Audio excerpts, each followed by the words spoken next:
Okay.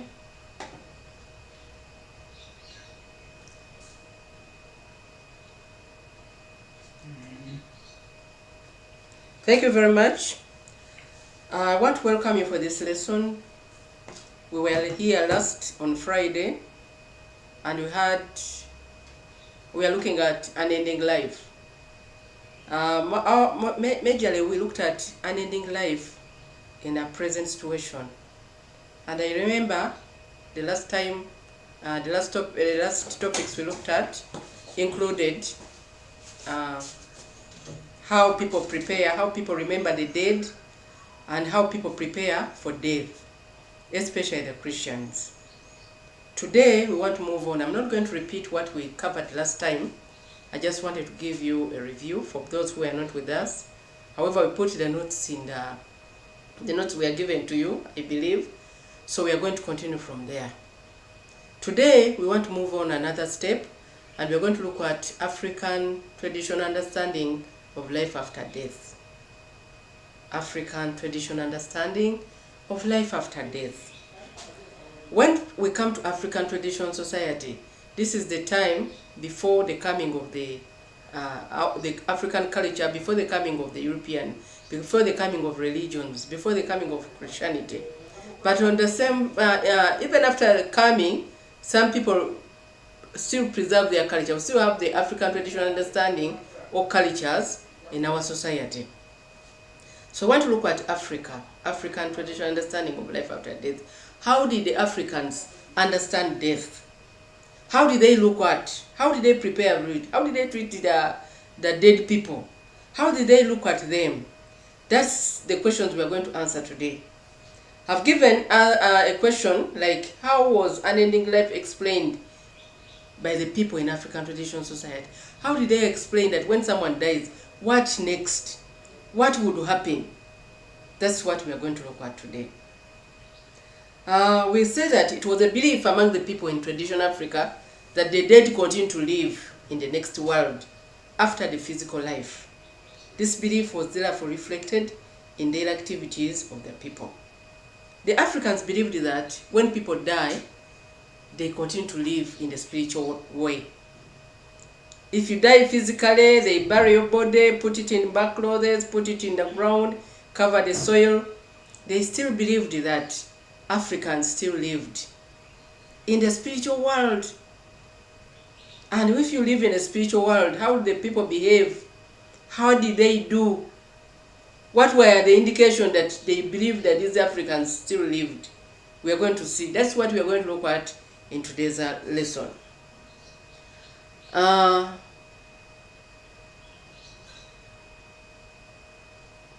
looking at the beliefs about life after death.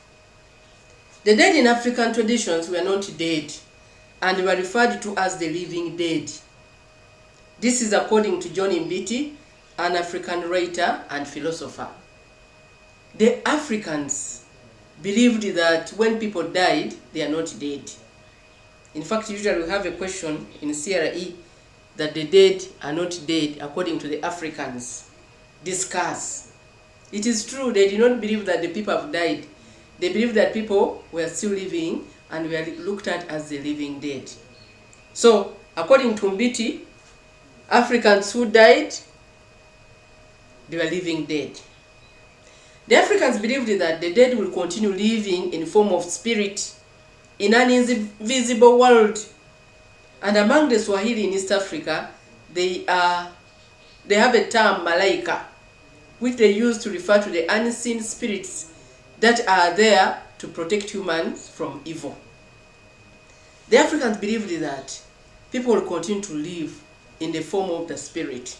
In other words, when someone dies, this body rots or decomposes, but someone spiritually is still alive.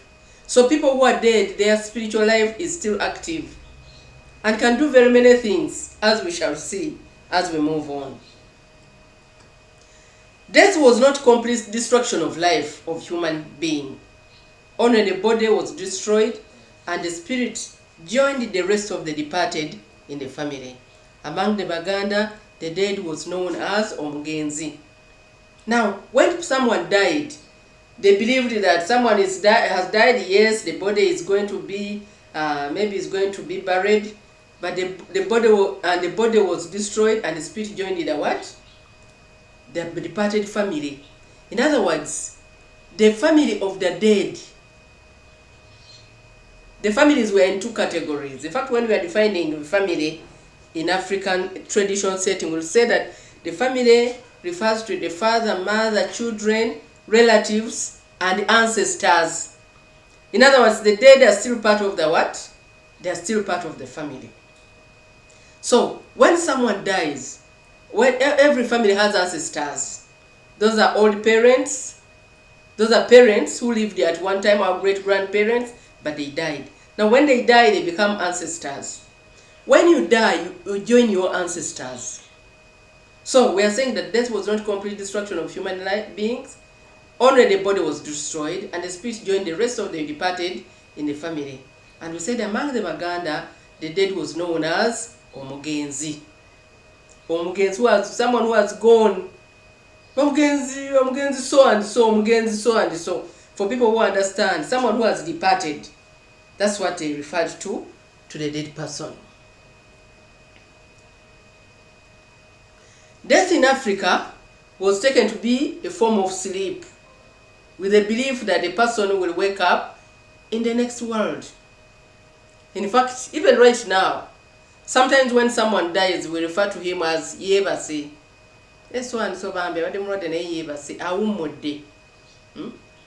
What does that mean? Death in Africa was taken to be a form of sleep, with the belief that that person will wake up in the next world.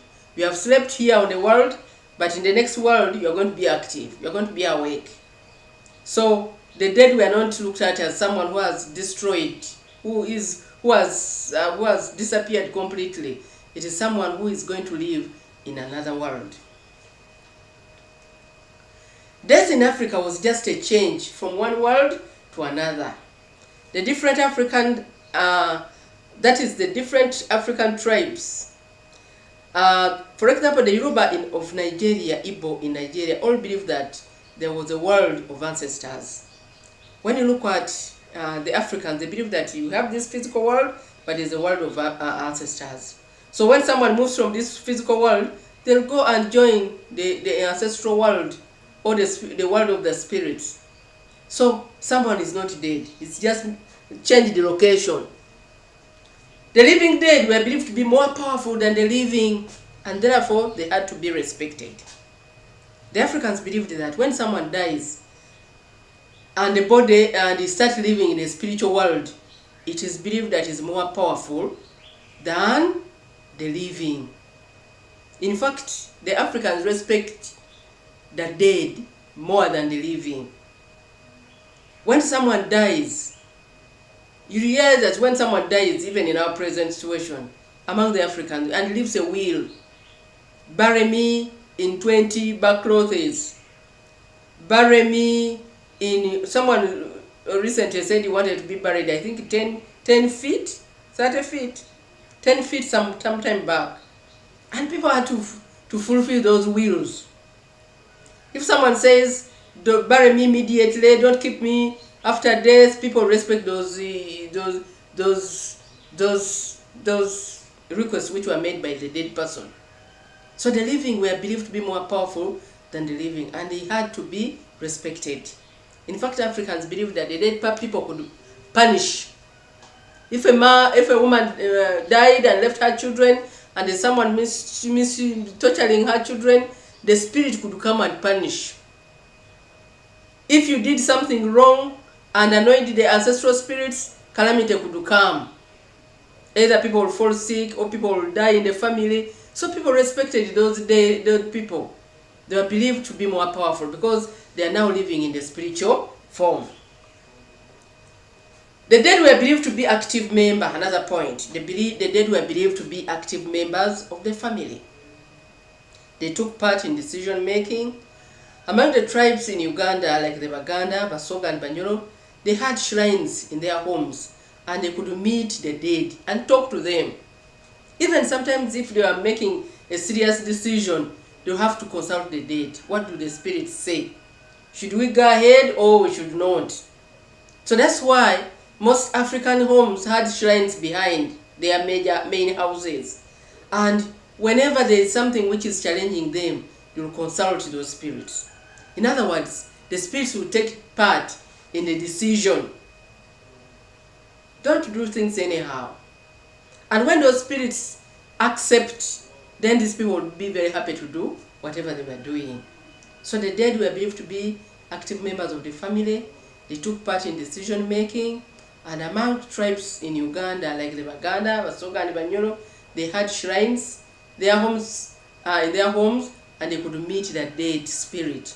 They could meet the dead. The dead were being in the form of spirits.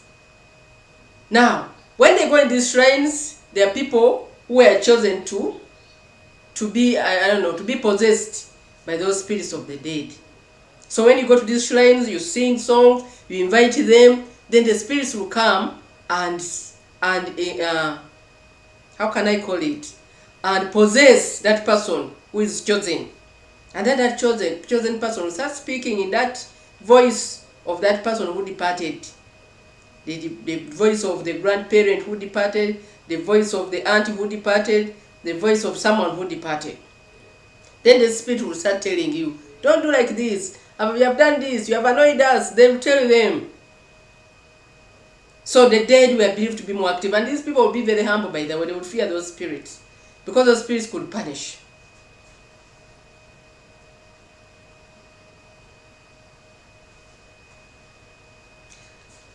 Next, to some cultures, dying without giving birth meant that that person has died completely. In other words, in Africa, people were supposed to produce. If you died without giving birth, or you died without children, then you have died completely. According to the Acholi, the dead were remembered through their children. And among the Chaga of Tanzania, the happiness of the dead depended on how well their children were living on earth. Now, children meant continuation of your life. If you did not produce children, your life would end there. In fact, I don't think people who died long time ago and did not produce were remembered. They were not even remembered, because they were supposed to be remembered through their children. So people made sure that they produced children. Even if you died, one of your child will inherit you, if you're a man. If you have children, the children of your brother, if you're a woman, will inherit you, and life will continue. It is believed that people lived in their children. If a man died and left children, they will see that man through his children. Now you can imagine a situation when you have not given birth. There will be chaos. In fact, in African culture, if you did not have children, they will not even have a last funeral rite for you. Even the way the rituals, the things they would do before they bury you were, in some cultures they would bury you with a banana plant, a banana stem, as your husband or your wife. Sometimes they will not even make you, they will not move the body through the main door. They will pass the body through the back door.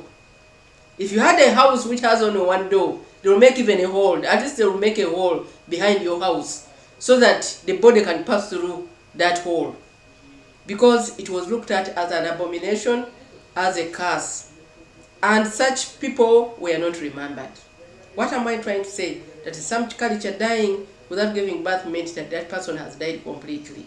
They will not remember you. They believe that, the dead are not dead. When you die without children, you'll be dead completely. The Africans believed that water vapor, smoke after rainfall was an indication of the dead preparing food. Now, the Africans believed that because the dead are not dead, because the dead people are not dead, when they go in the next world, they can do any other thing. We shall even see that in some cultures, they will even bury you with food. They will bury you with saucepans, plates, and cups. So the Africans believe that when people move to the next world, they could do any other thing. So whenever it rained, people would do geography. Whenever sometimes it rains, and then after raining, the sunshine comes, there's that evaporation. Now the Africans believe that the dead were cooking. So that is the smoke from there, maybe when they are cooking. So in other words, they were believing that the dead are there, but they're carrying out their activities in the spiritual world.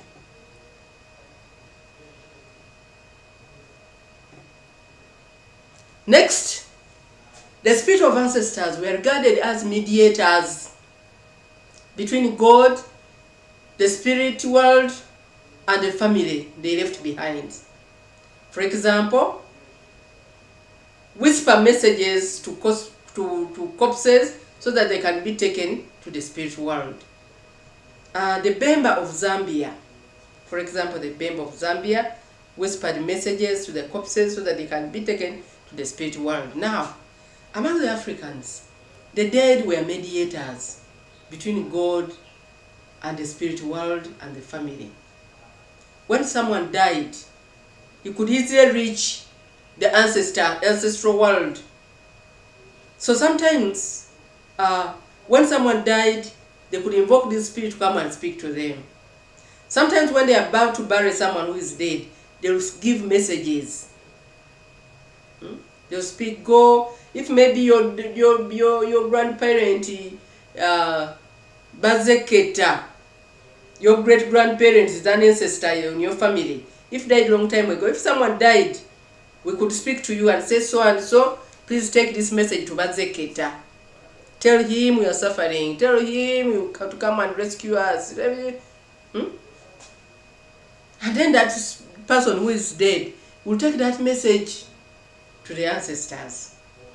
Sometimes these spirits would be invoked, like I told you, in the shrines, and they will come and speak, and they will send them back the message back to those ancestors, great ancestors, and will take the message.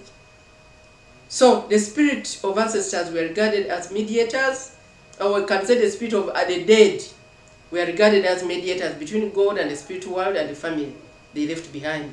For example, whisper message to corpses so that they can be taken to the spiritual world. So it is only the ancestral spirits or the dead spirit, the dead, who could mediate between the living and God or the spiritual world. That's why Africans believe so much. If there is any problem in a family, they believe that, when we speak to these ancestors, in Buganda here they say, Lubale wechika, or Emizimu jechika. Emizimu jechika can help you to contact the spiritual world and see what is going wrong. That's what the Africans believed. Next, the names of the dead were given to the newly born children. If someone died, and maybe your father died, your grandparents died, if you gave birth to children, the names of the dead were given to the children. Therefore, the dead continue to live through the younger generation. That's what Africans believed. If you had your grandparents who died long time ago, called Mr. Mukasa. If you give birth to children, you can name that children Mukasa, to represent the dead grandparent, to represent those ancestors. And why do you name these children the names of the dead?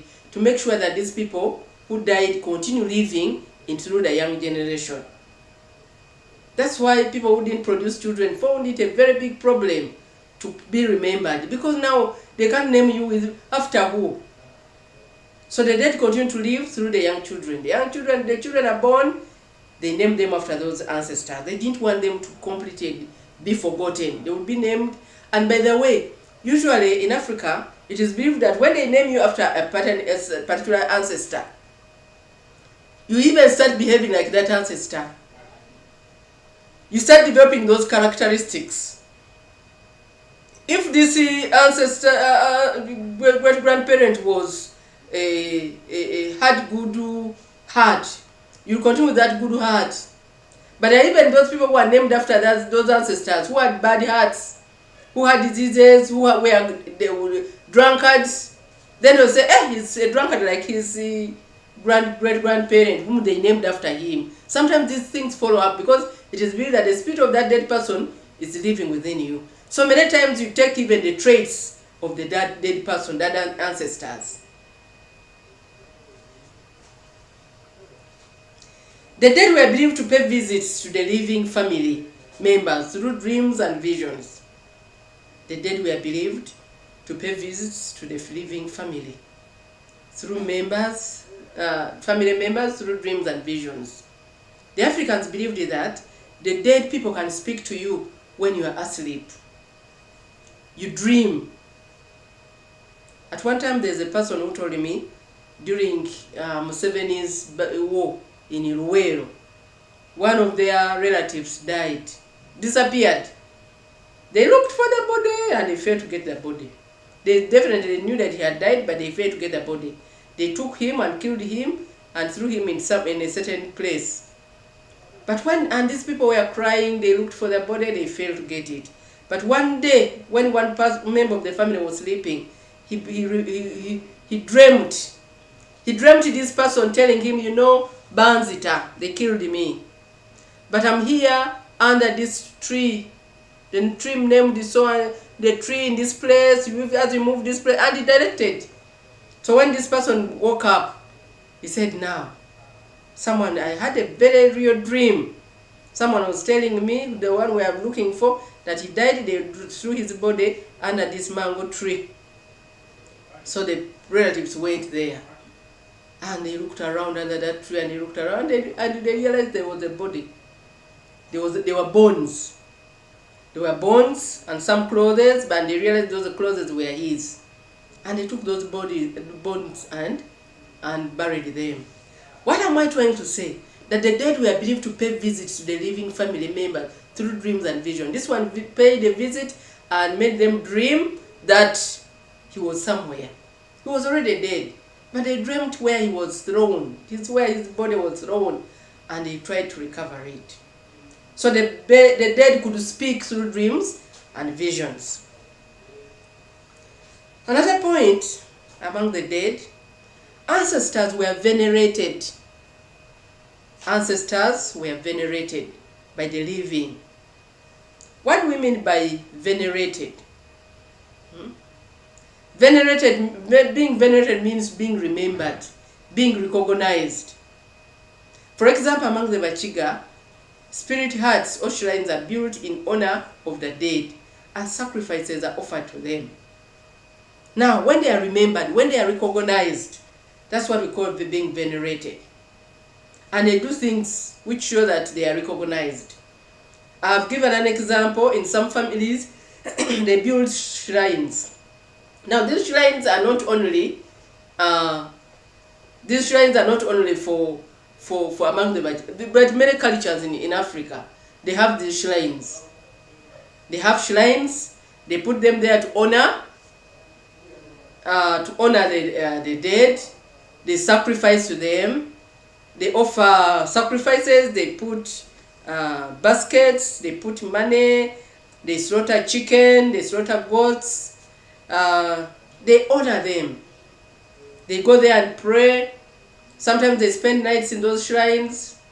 Sometimes invoke them to speak through the people who are living, and so forth. They are recognized. They are remembered. So it was an act that the dead need to be respected. Another point is, in some society, the living shared meals with the dead. Now, the Africans believe that the dead are not dead. So at one time, they would even share meals and drinks with the dead. For example, by pouring or sprinkling part of the first drink to the ground, or lumps of food to show oneness. The Africans believe that the dead are not dead. So they had believed that, because they are living, we can still share with them what we are eating. If someone prepared beer, the first beer would be poured on the ground for the spirits to take. Some food will be thrown, if it is grain, you throw some grain on the ground so that they can also take. If it is food prepared, they put it there to show that they are still with the spirit. They are still one with the deceased person. Because I've told you that the dead people were still recognized as part of the family of the living. They are still part of the family of the living. So in that case, they were sharing. You prepare beer, you share. You prepare food, you share. to show that they are still one with them.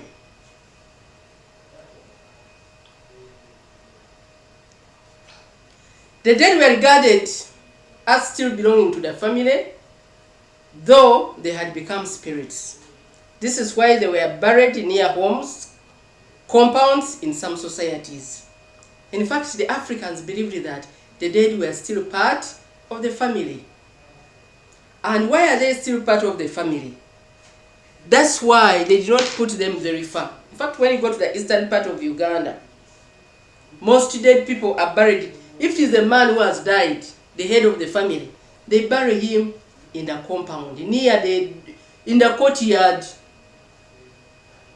If you go to Mbale, people who come from Mbale, if a man dies, they bury him in the compound. If you go among the Samia, they bury that person in the compound. Why are they burying that person? This is still part of the family. I've always seen among the Baganda who bury the dead far away from the home, from the house. In fact, for them, they have a vidya, which I think we are going to look at that. They have a vidya where people, and usually it is a bit far from the house, main house. But the people from the east, they bury you in the compound. Once you move out of the house, the first thing you see is the grave. Why? That person is still part of the family. That's why they are buried near homes and compound in some societies. Another point, the dead were buried with material things for them to use in the next world. If you die, they bury you with certain things. For example, among the Egyptians, the pharaoh was buried with favorite wife. If you go to Egypt, got married to the king, they will bury you with a favorite wife. If you are the number 3 is the favorite, they will bury you with a favorite wife. They will bury you with food. They will bury you with spears. They will bury you with slaves and other items. Why? Because they believed that this person is going to continue in another world. He's not dead. He's still alive, but he's going to continue in the next world. So they will bury you with those things, believing that you're going to cook, you're going to fight spears, you're going to fight if you have enemies, slaves to help you in the work, and they will bury you. That was the belief of the Africans. And that tradition was in the Egypt, among the Egyptians. If you die, you bury you with your wife, they bury you with the food, they bury you with items you need to use, knives, plates, cups, pots to use for cooking, because they believe that you are not dead. So that was their belief. Next point, the dead were consulted by the living in times of trouble. The dead were consulted by the living in times of trouble. For example, sickness, famine, barrenness, poor harvest. The Africans believed that in case of any calamity in the family or in the community, the dead were the solution. So what would they do? They will consult. They will consult you, and they will, I've told you that they will communicate with the dead. You can go to the shrine. There are people who can be possessed by those spirits of the ancestors, and they will speak. They will ask them, why is it that people are dying these days so much? Why is it that we have sickness in the family? Why is it that we have famine? We have planted, but our crops are not yielding fruits. Why is it that we have poor harvests? Why? Why is it that our children are not producing? They are barren. Then the dead will give answers. They will give answers. They'll tell you now, because of this, that you are having famine. But you go and sacrifice, you go and do this, and when you do it, things will move on very well. So, what am I trying to say? That the dead were always consulted, because we believe that they are more powerful. They were consulted in times of trouble, of sickness, of famine, of barrenness, poor harvest, and so forth. Another point, the dead were buried in the courtyard. For example, among the Basamia and other eastern tribes, the dead were buried in the courtyard to show that they were still members of the family. The dead were buried in the courtyard. For example, among the Wasamia and other eastern tribes, the dead were buried in the courtyard to show that they were still members of the family. And that one, I think we have also seen a similar point before. And then we see that the dead were believed to be reborn through children. For example, among the Waganda, children are named according to the characteristics inherited from ancestors. So we want to go on. After looking at that, we want to move on to the burial rituals in traditional African society. I want to ask you to imagine rituals in your family.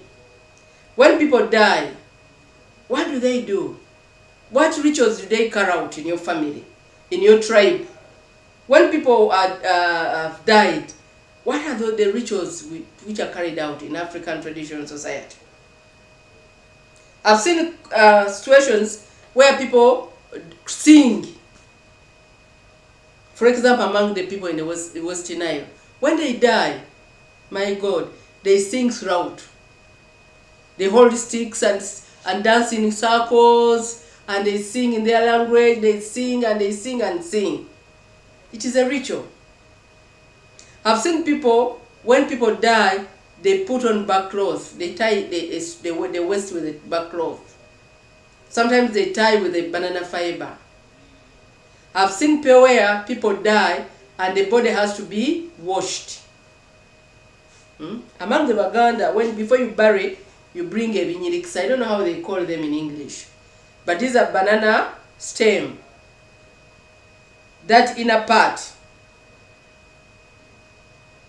If you have a banana stem, if you get a banana tree, and if you have cut off that matoke, that inside part, they call it a chikolokomba, inside the banana stem, they get it, they scrub it,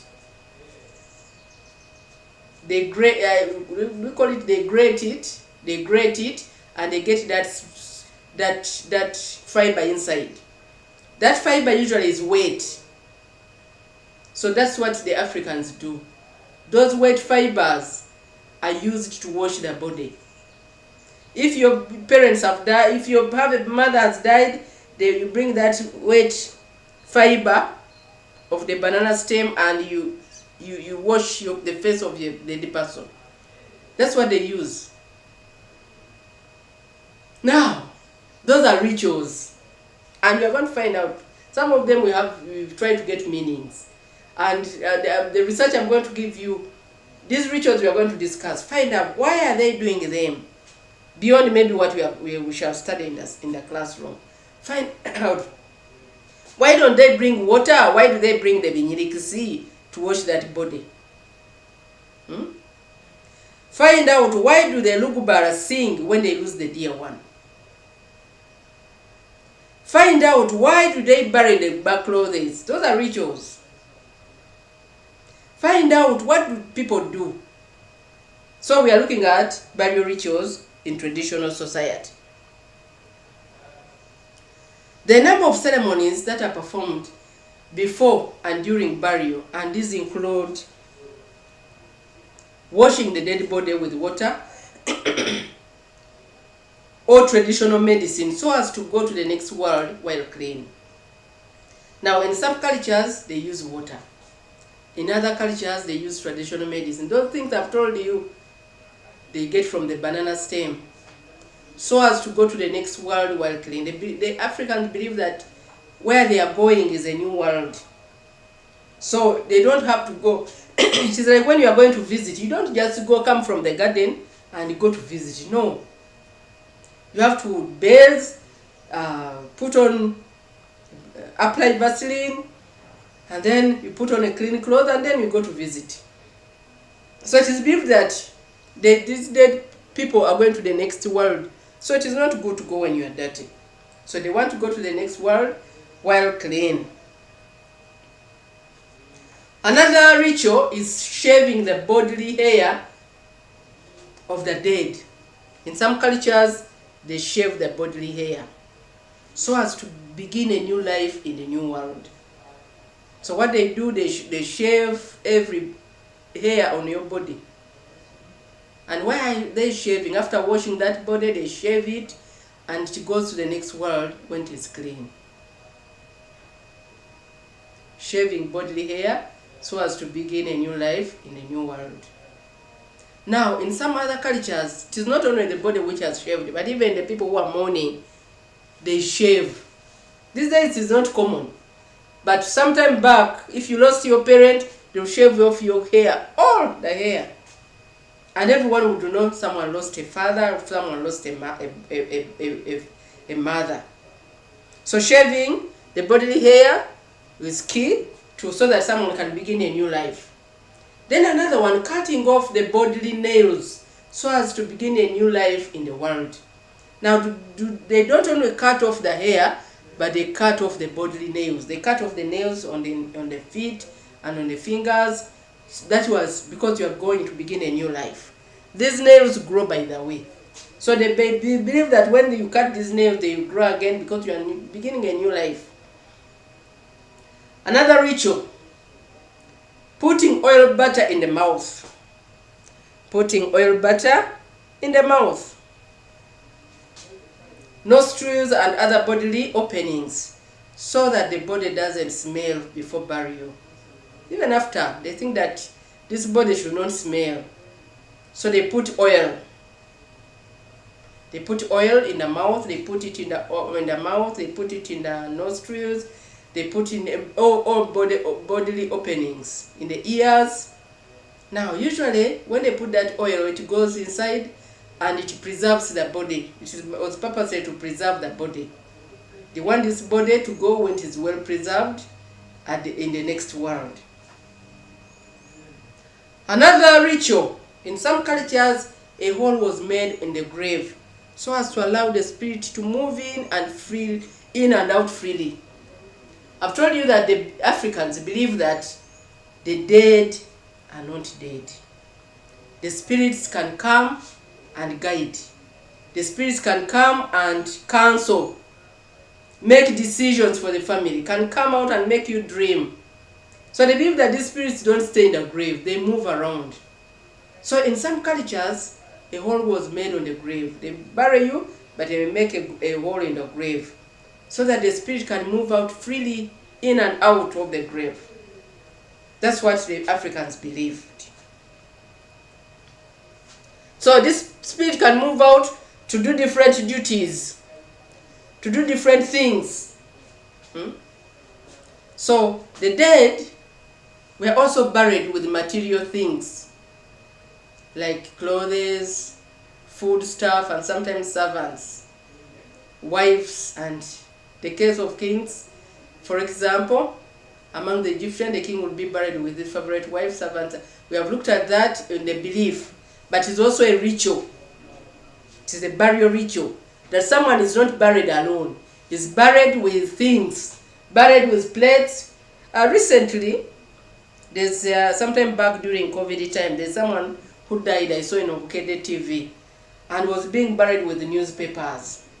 He loved the newspapers so much, he loved the Okede newspapers, so he had a very big store full of all the newspapers. And he said that when you are burying me, please put my newspapers. And they put all the newspapers there. So some people they would bury them with their property they want most. Another one had a double bed and said, for me, I want to be buried with my double bed.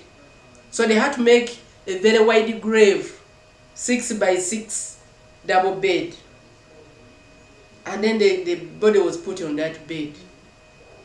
Now, some people believe that the people are not going to die. Why is someone buried with such a property? Some people are buried with money. Some were buried with a number of things. Why? It is a ritual to show that they are going to continue with life in the next world. In some cultures, they could sing and dance. The songs were intended to help people overcome sorrow and pain. People would sing and dance. They would sing and dance. Among the Lugbal of West Nile, they dance and they move around holding sticks. They sing, they dance. Why are they dancing? They want to overcome sorrow and pain. Once they sing, and everyone knows that when you lose a dear one, you feel bad. You are full of sorrow. You are feeling bitterness. You cry. Some people cry and wail. But for them, they feel that no, if we cry, I think it is not good. Let us sing so that we can overcome sorrow. And we wish this person success wherever he's going. Another point, another ritual. They used to slaughter animals and birds as a way of overcoming sorrow and the pain of the death of the person. Now, in some cultures, when someone dies, in fact, if he's a head of a family in some cultures, and they have animals, if you have a cow, cow has to go. They slaughter it. And when you slaughter it, it is honor to the person, and at the same time, it is overcoming. When people eat, they overcome the sorrow and the pain of death of the person. In fact, nyinimu, among the Baganda, nyinimu, bwafanga ine ekisibo ky'ente, they have to slaughter a cow. One, it is because of honor, honoring him, and secondly, to live. Because when people eat, that pain of death is a bit relieved. Next, there was the lighting of the candle. In some cultures, you light a candle. For example, among the Banyoro and Batoro, they would light the candle for 3 days for women and 4 days for men. Now, why are they lighting the candle? I think they are lighting the candle either to shine light for someone who is going. In some cultures, they light a candle and they put it on the dead body. Tadova. I've seen it somewhere, where they light a candle and put it on the dead body. Why are they lighting that candle? That is a question. When I ask some people, why are they putting the candle? They say, now when you put a candle, the body doesn't smell. These days, there's a lot of technology. When you take your body to be treated in the hospital, they preserve it. But during that time, the people didn't have those preservatives. So they would do so many things to preserve their body. So when you put the candle, when you put the candle, the body does not smell. That's what some people told me. But I'm not so sure how you connected the candle and the body smelling. I don't know how. But I have to believe them, that because that's what their belief of life after death. Then some people believe that by lighting a candle, you are lighting a way for someone. And it is believed that women take 3 days to reach the next world. And the men take 4 days to reach that world of the dead. So they will light that candle to light for the dead a way to their destination. So lighting candle is another ritual among the Africans.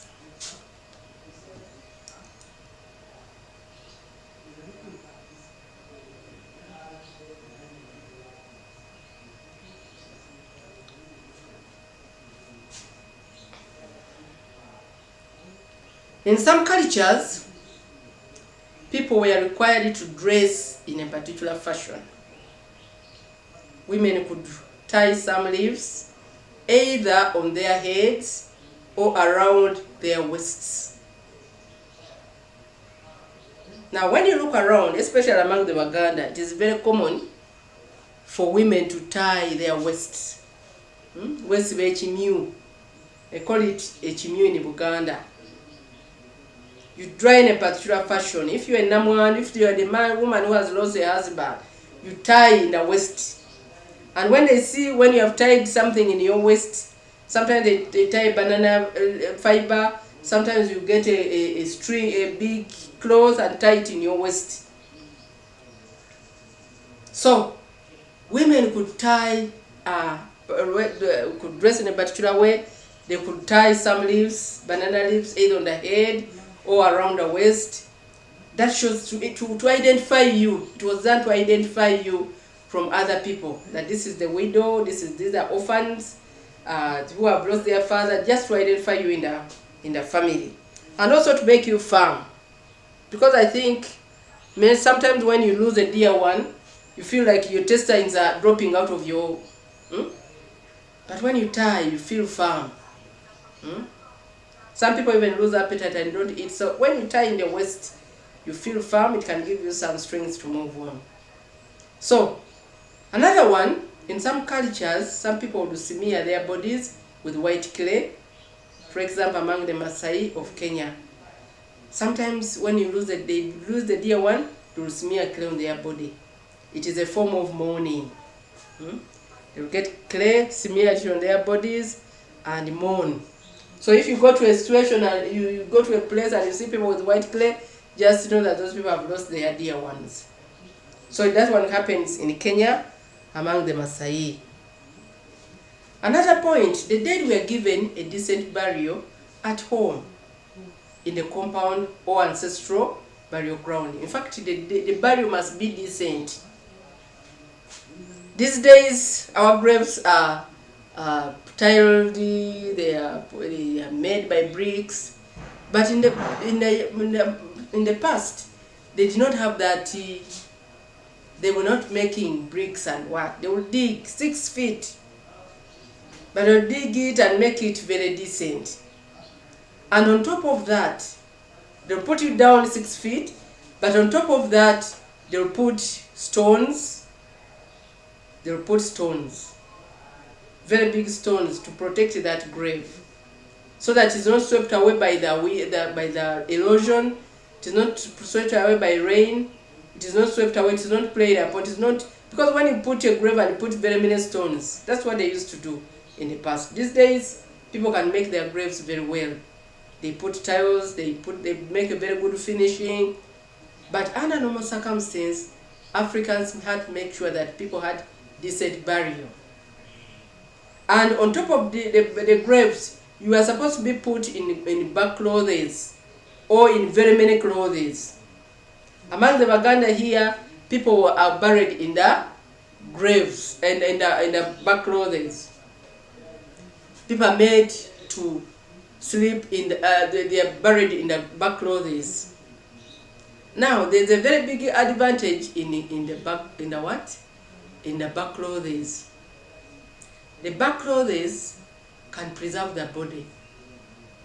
In fact, if you went and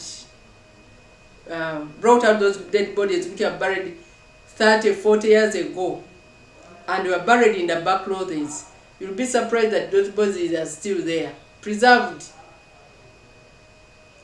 The back clothes were very good at preserving the bodies. So you will not find bones, but you find someone who dried with the skin and the flesh on the bones. That's what the back clothes did. Now, what did it mean by decent burial? They'll put you in very many back clothes, and then they'll put you deep in a grave, and then they'll cover that grave, and on top they put very many stones, so that this grave is not washed away. Because if you don't put stones, when it rains, the soil is washed away.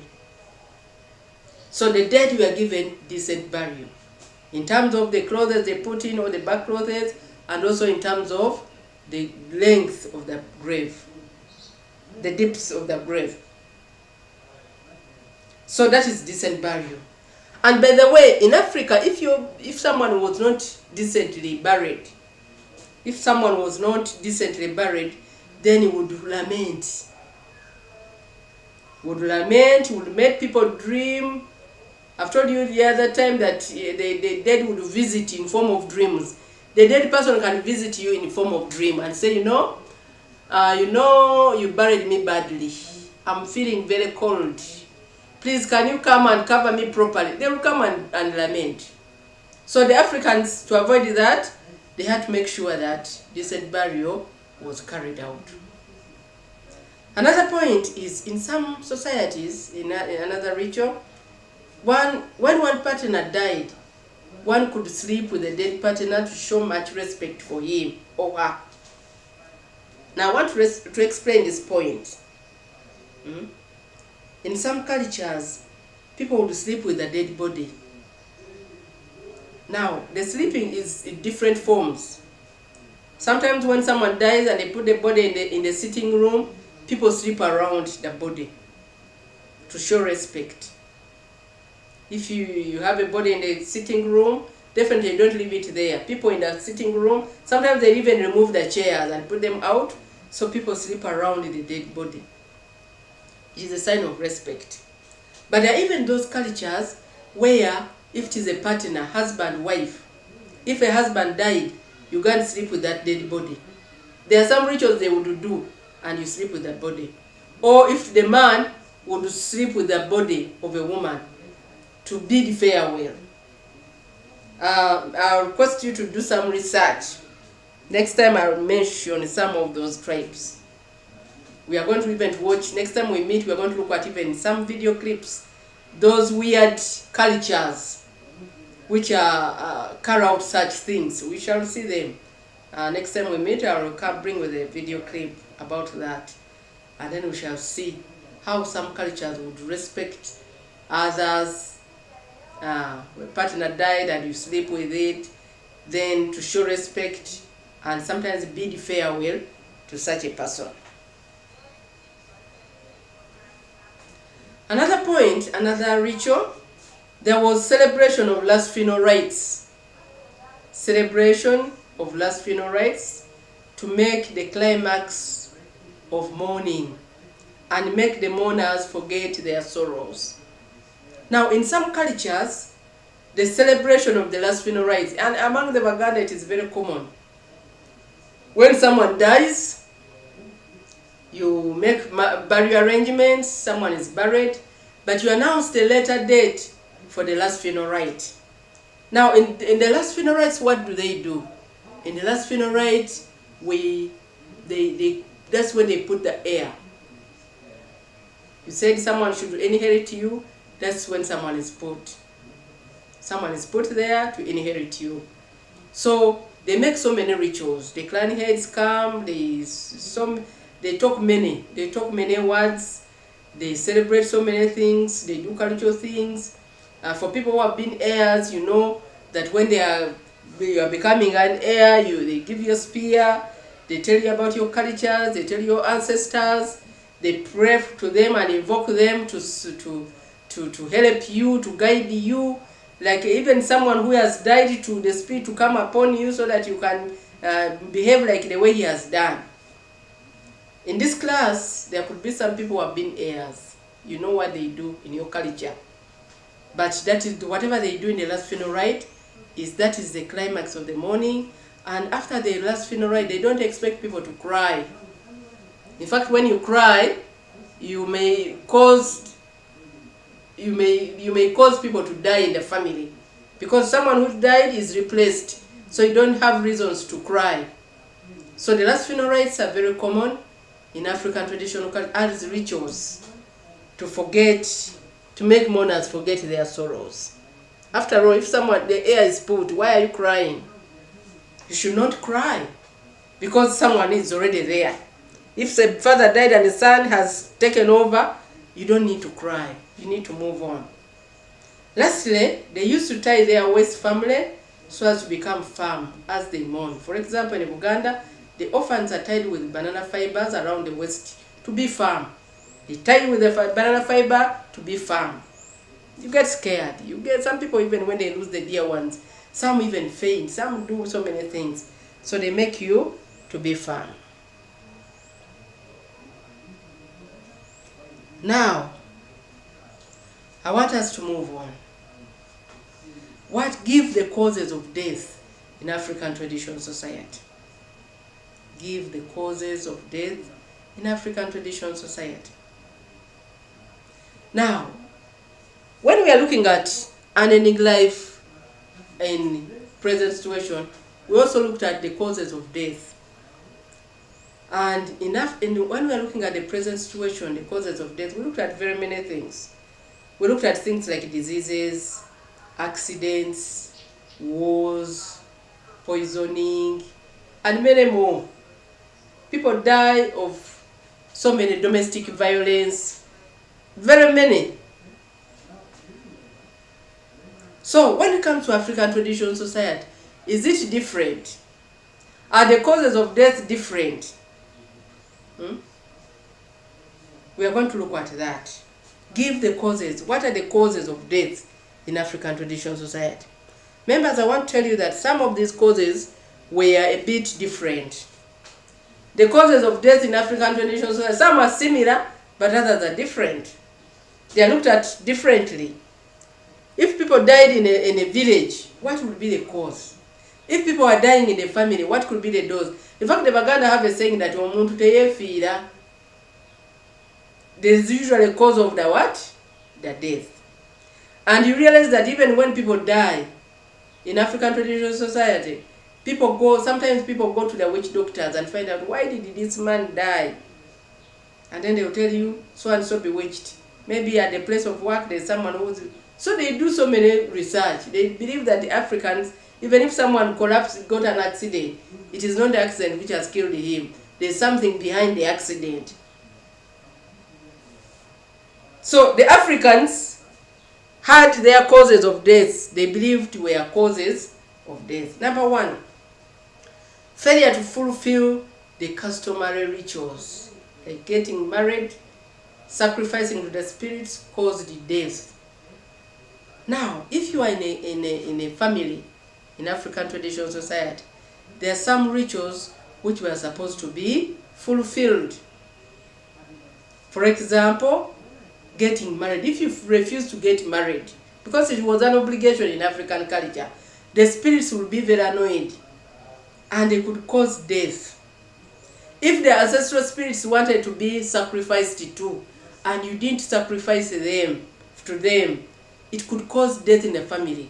You realize that you have lost two children, and then you come back and say, I think there's something we have failed to fulfill. Those cultural rituals, customary rituals, were supposed to be fulfilled. Failure to do that, they would cause death in a family. Next cause of death, witchcraft. Africans believed in witchcraft. Even right now, Africans still believe in witchcraft and magic. Witchcraft and magic could cause death, could make people die. Such people could be poisoned through food, water, or even casting an evil eye and speaking magical words to somebody. Some people will even curse. That is Africa. So witchcraft, if you did something wrong, the Africans, people who have watched the Nigerian movies, I think you have seen some movies which have witchcraft. In your village or in some other village, there are some villages which don't want people to prosper. If you try to build a good house, make a good farm, some people say, hey, katabani kagundi, that is so and so. Atani so kwepang, he said now he's proud because he has money. We shall see. So someone can make witchcraft. They can put it in the road to your home. As you move, you step on that witchcraft or magic and you die the following day. So Africans believed that anytime someone could be bewitched and died, especially people with bad hearts. They could bewitch, they could form magic things, spell a curse, speak magical words, and you die. So witchcraft was another cause of death. Another cause of death was old age. The people who grew up old and became very old. In fact, Africans believed that people should die at old age. You are 90 years, 100 years. You are old. Here they will not even say you have been bewitched. It is old age which has killed you. At a certain time, people could wear out and die because they have stayed for a long time. Right now in Africa, if someone is 90 years, 95, 100, 85 plus, and you die, it will not be a surprise. Definitely people will say old age. And you know very well that old age comes with complications. Sometimes old age comes with diseases, come with diabetes, come with high blood pressure, come with cancer, come with what? Very many diseases. So old age could cause death. and die because they have stayed for a long time. So the Africans believe that when someone is very old, he can die. Another cause of death, lack of respect for God's holy places, either through words or deeds, could cause death. Such places like shrines were supposed to be respected. Now, if you disrespected God or God's holy places, it could lead to death. I'll give an example. In case maybe you have a shrine at home and you have some, but there are sometimes baskets. There are sometimes baskets where they put offerings like coffee beans, like money, and it is in the shrine, it is covered. That basket is for the ancestral spirits or for the god. Now, if you went there and maybe stole money in that basket, that is a sign of disrespect to God and the holy place, and it could lead to death, members. It could lead to death. If you did anything which is, there are certain habits you are supposed, the ways you are supposed to behave in those holy places. When you go to the shrines, you are supposed to kneel down and sit properly. You are not supposed to put your hand down and sit the way you want and straighten your legs. No. In the shrine, you are supposed to be humble, kneel down properly, and you are not. There are certain things you are not supposed to do. If you did them in the shrine, that is disrespect of the holy place, and it could lead to death. Now, this death may not be necessarily you. If you are an old person with children, it could even be for your children. So, disrespect of the God's holy places could lead to death. So the Africans were very careful, even when they are going to those places like shrines, because they believed that those things.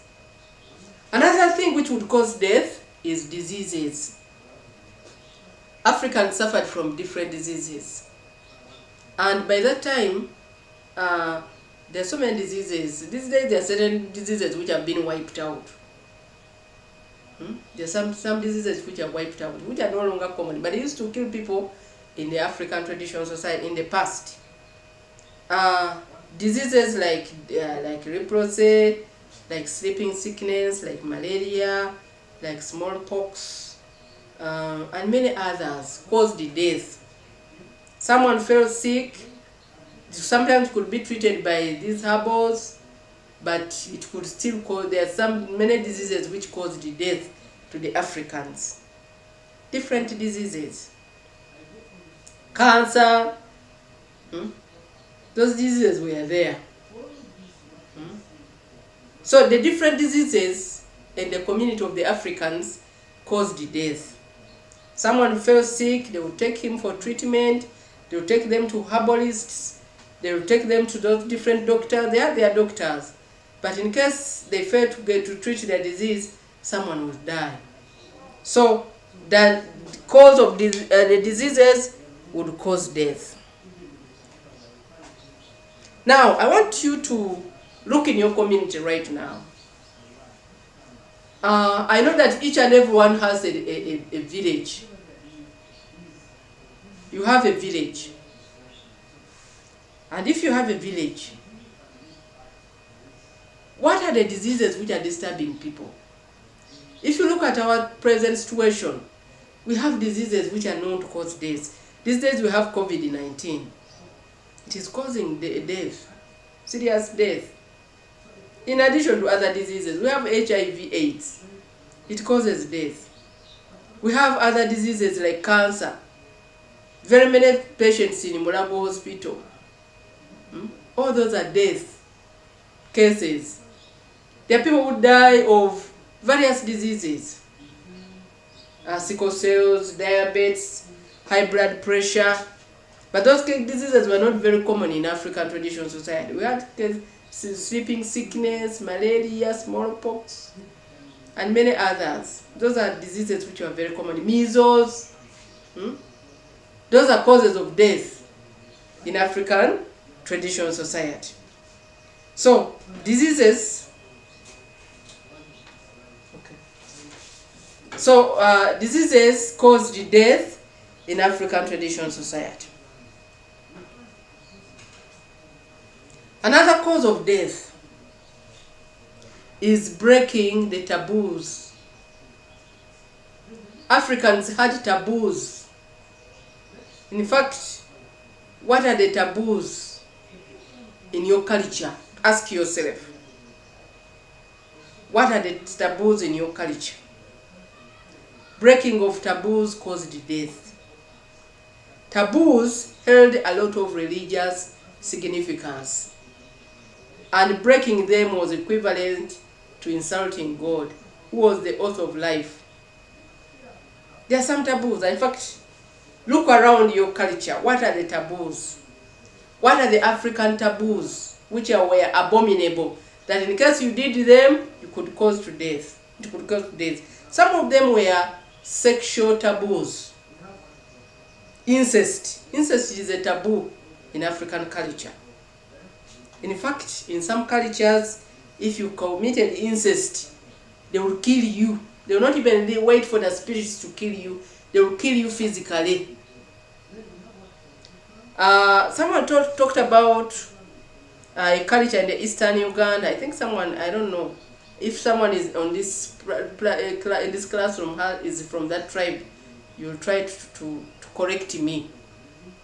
But usually when I'm teaching my students, they from different cultures, they share cultures. Someone told me that among the Japadola in eastern Uganda, if you commit incest, what they do, they get a girl and a boy, put them in a hut, lock it, and they set it ablaze with fire. Now the people in the hut have to fight to come out of that hut when they are still alive. So they break the hut. So you have to be very strong to make sure that you break that hut before the fire consumes you. But if you fail to break through that hut, you get burnt, you die. So why is that person dying? Breaking the taboo. There are so many other taboos which we are not supposed, which are things which are not supposed to be done. And if you've done them, there's a repercussion. There are some taboos which may not cause this, but there are some taboos which have repercussions. In Uganda here, women were not supposed to eat chicken. They were not supposed to eat pork. They were not supposed to eat hunted. There are some wild game like misu. Is it they call it wild cat? They are not supposed to eat those things. They are not supposed to eat eggs. They are not supposed to eat grasshoppers. They are not supposed to eat certain things. So if you ate them, there was a punishment. Some of these punishments were not death, but there are some which could be equivalent to death. You are not supposed to, a mother-in-law is not supposed to touch the son-in-law. If you are a daughter-in-law, you are not even supposed to come near your father-in-law.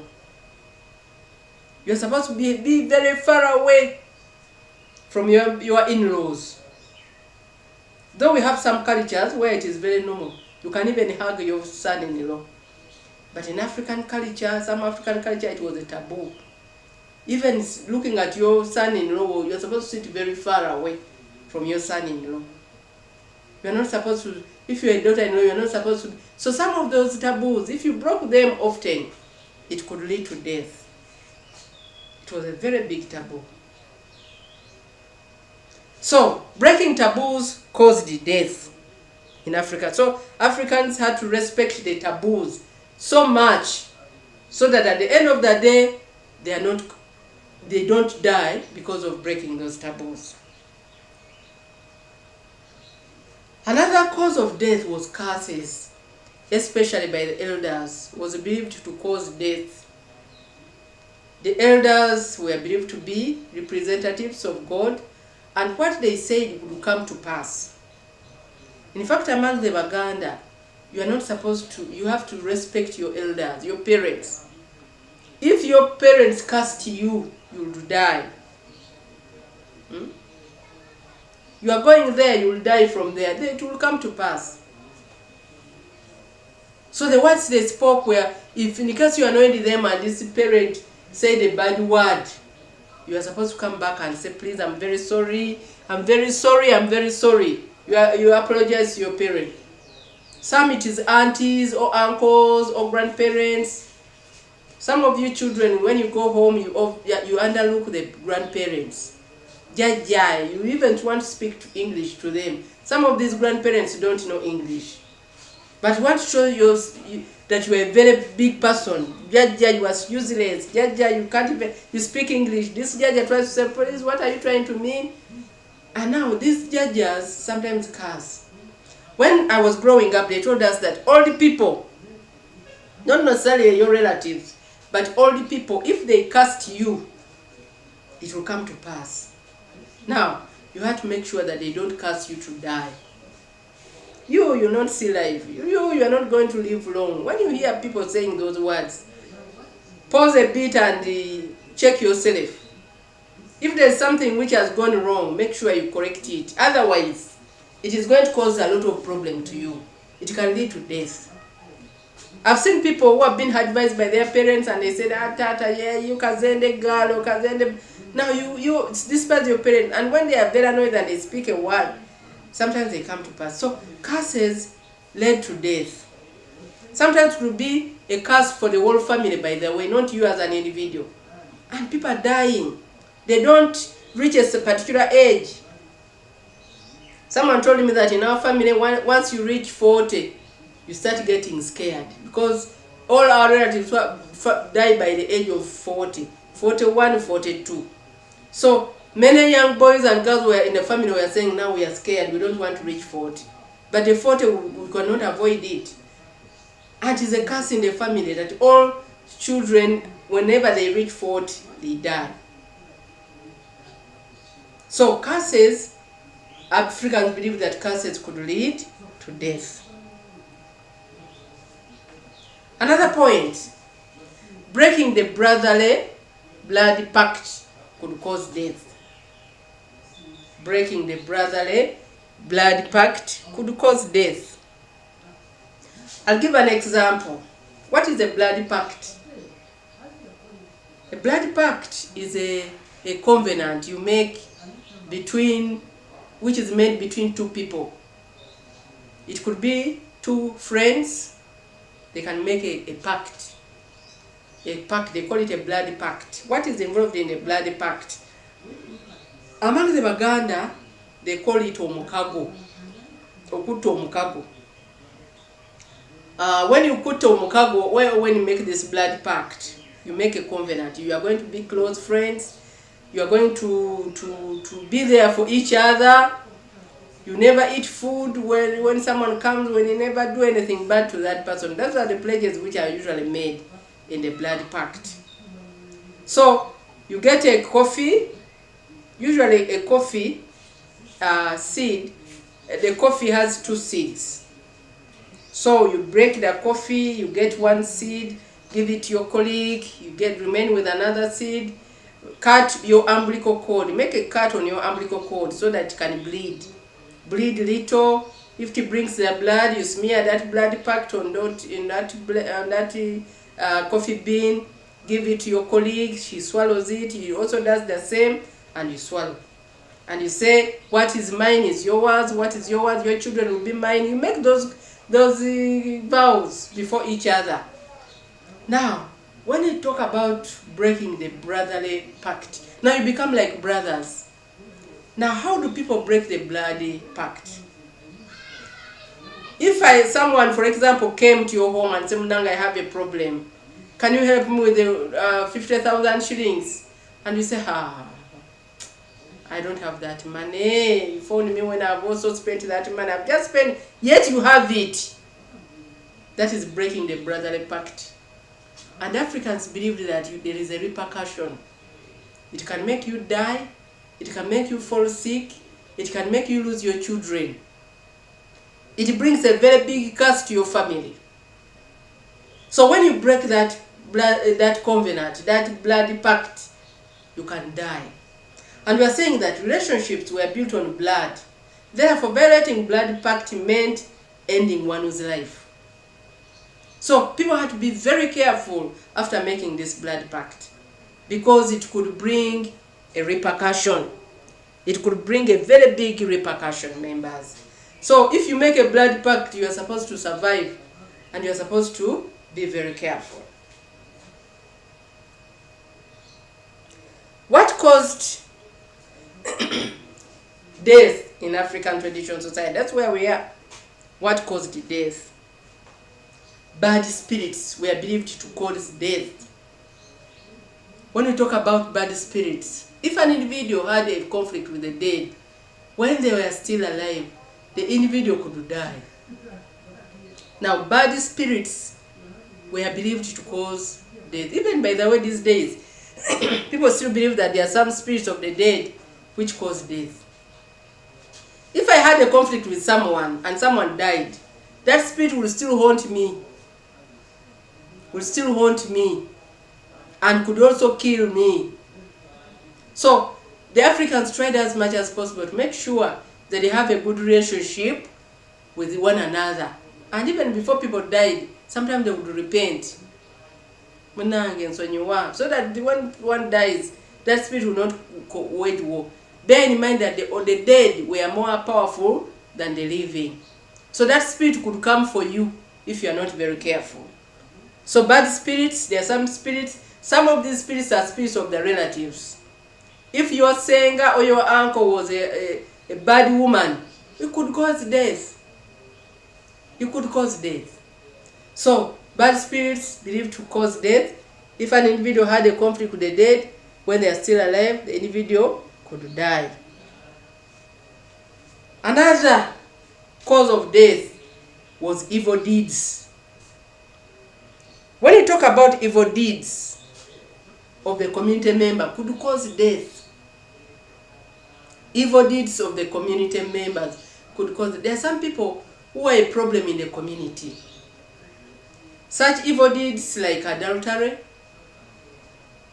could make the victim to be killed or bewitched by the owner of the wife with whom one committed adultery.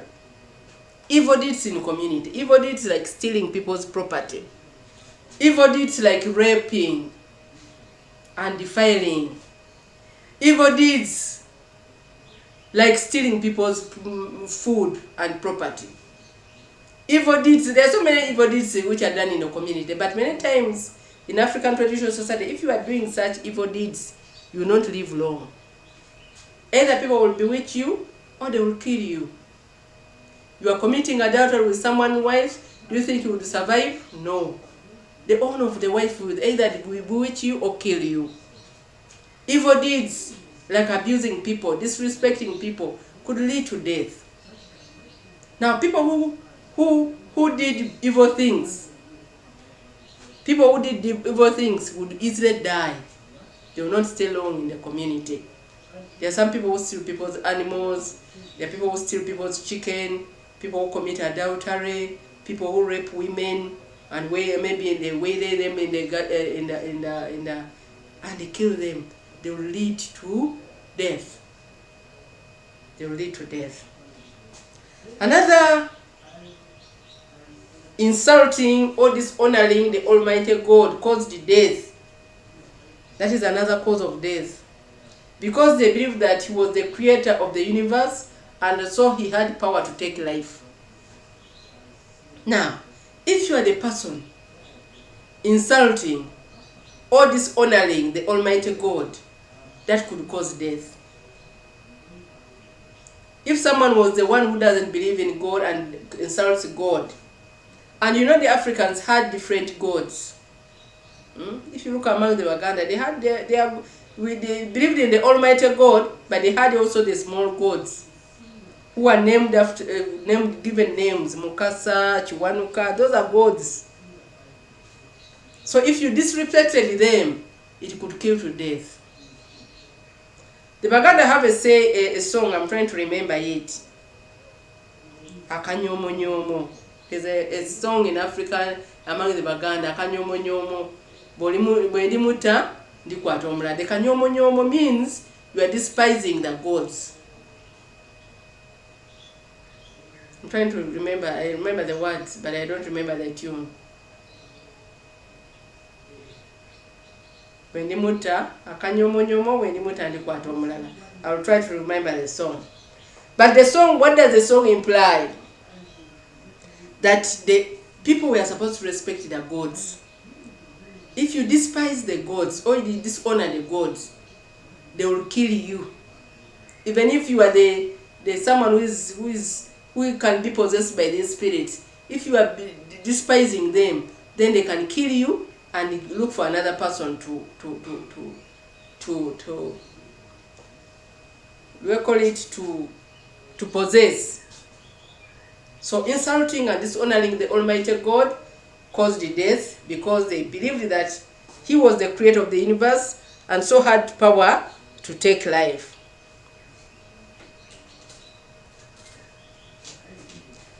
Another cause of death, failure to show respect to the seniors or elders in the society, would also cause death. Under normal circumstances, the youth, the children in the family, we are supposed to respect their elders. If you disrespect the elders, you don't respect the old people in the village, it could easily cause to death. Sometimes they will even be bewitched. Sometimes people will ignore you and you fall into mistakes which can cause death. Now, what am I trying to say? That when you look at the causes of death in African traditional society and the causes of death in the present situation, they're a bit different. The Africans believed so much that your being alive was so much considered by the spirits.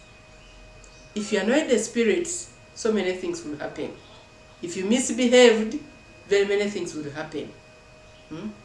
So they believe that death could be caused by very many. You could determine whether you die or not. You could determine whether you die easily or not. People who are evil were believed to die faster than people who are good, because they believe that even the evil spirits, even the ancestral spirit, would punish people who are doing evil. So those are the causes of death in African traditional society. Now, the next thing we are going to be looking at will be the ancestors. We are not going to look at it because we are left with 5 minutes, so we are not going to look at so many of them.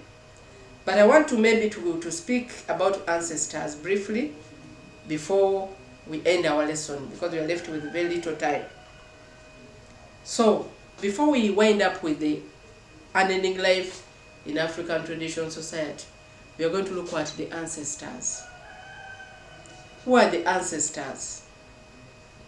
The ancestors are our old relatives who died some time back. In fact, the ancestors are the dead, are the living dead. We call them ancestors. When we are looking at the family in African traditional society, I told you that when you are counting people in the family in the African traditional society, we look at the mother, father, children, relatives, because Africans live in an extended family. But in addition to that, we have also ancestors as part of the family. These are old parents who died and they are not living. It could be great-grandparents, it could be grandparents, they become ancestors. And these ancestors are usually part of life. They continue living with us. They bless or they can curse, but they are ancestors. Africans believe in these ancestors. We're going to be looking at those ancestors. Look at your family. Do you have ancestors? Do your parents talk about those ancestors? Those parents who died long time ago? Are they there? Do you have your great-grandparents? Among the Baganda here, I always see them saying, "The muzukulu wa so and so, muzukulu wa so and so, muzukulu." Those people they are mentioning, they died and they became ancestors. And because ancestors are part of life, that's why they don't forget them.